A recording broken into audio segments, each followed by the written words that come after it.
آپ کے YouTube channel مائی slip time story میں سب دوستوں اور ننھے ساتھیوں کو خوش آمدید اور السلام علیکم۔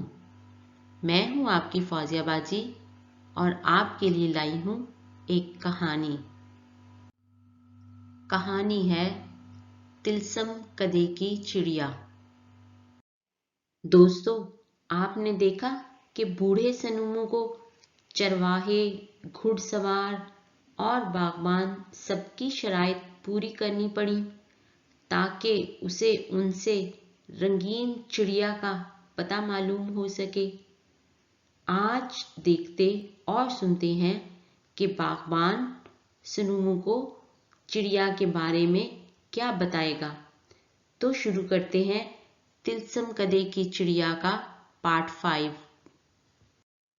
باغبان نے ایک نظر بوڑھے سنومو پر ڈالی اور کہنے لگا، ہاں مجھے معلوم ہے کہ رنگین پروں والی چڑیا کہاں ملے گی، مگر ایک شرط پر بتاؤں گا کہ اگر تم مجھے ان درختوں پر سے پکے ہوئے پھل اتار کر دو۔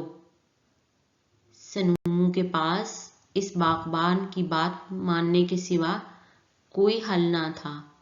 اس نے جلدی جلدی درختوں پر سے پکے ہوئے پھل اتارنا شروع کر دیے۔ جب وہ کام ختم کر چکا تو باغبان کے قریب پہنچ کر کہنے لگا، اے باغبان، اب تو بتا دو کہ وہ ننھی چڑیا مجھے کہاں پر ملے گی۔ آخر باغبان کو بوڑھے سنومو کی حالت پر ترس آ ہی گیا۔ وہ بولا، یہاں سے مغرب کی سمت ہی آگے بڑھتے جاؤ، دن ڈھلنے کے قریب تم بانس کے درختوں کے جھنڈ میں پہنچ جاؤ گے۔ تمہیں تمہاری مطلوبہ رنگین پروں والی چڑیا وہاں ہی ملے گی۔ سنومو کو یہ سن کر اطمینان ہوا کہ بالآخر وہ اپنی منزل کے قریب پہنچ گیا ہے۔ وہ وہاں سے روانہ ہوا اور مغرب کی جانب اپنا سفر جاری رکھا، حتیٰ کہ سورج ڈھلنے کے قریب ہو گیا۔ اسے دور ہی سے بانس کے لمبے لمبے درختوں کا جھنڈ دکھائی دے رہا تھا۔ وہ تیزی سے قدم بڑھاتا ہوا اس جھنڈ میں داخل ہو گیا اور ادھر ادھر دیکھتے ہوئے چڑیا کو پکارنے لگا، اوچون، پیاری اوچون، تم کہاں ہو؟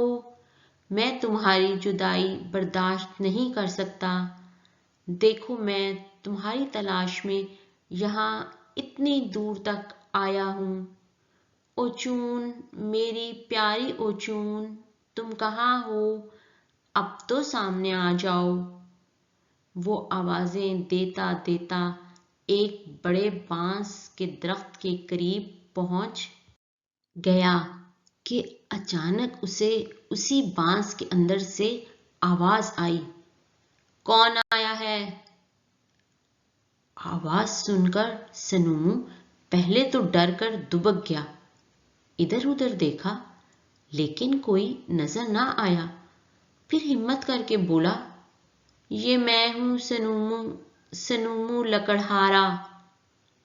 آواز دوبارہ آئی، اندر آ جاؤ۔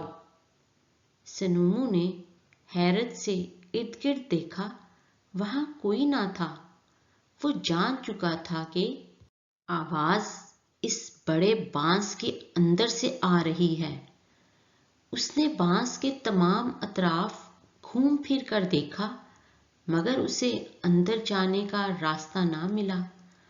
البتہ بانس میں ایک چھوٹا سا سوراخ نظر آیا، مگر وہ سوراخ اتنا بڑا نہ تھا کہ وہ اس میں داخل ہو سکتا۔